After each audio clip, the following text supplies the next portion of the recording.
பாரசீக வளைகுடா பகுதியில் ஹோர்முஸ் நீரிணைக்கு அருகே இரண்டாவது அமெரிக்க விமானப்படை போர் விமானம் ஒன்று விபத்துக்குள்ளானதாக நியூயார்க் டைம்ஸ் செய்தி வெளியிட்டுள்ளது. A-10 வார்காக் ரக தாக்குதல் விமானமான இது ஈரானுக்கு மேல் பறந்த அமெரிக்க F-15 ரக போர் விமானம் சுட்டு வீழ்த்தப்பட்டதே அதே நேரத்தில்.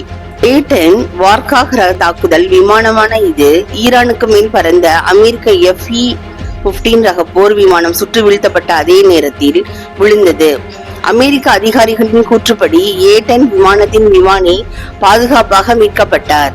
ஈரானுக்கு மேலான தனி சம்பவத்தில் FISC விமானத்தின் ஒரு பணியாளர் மீட்கப்பட்டுள்ளார்.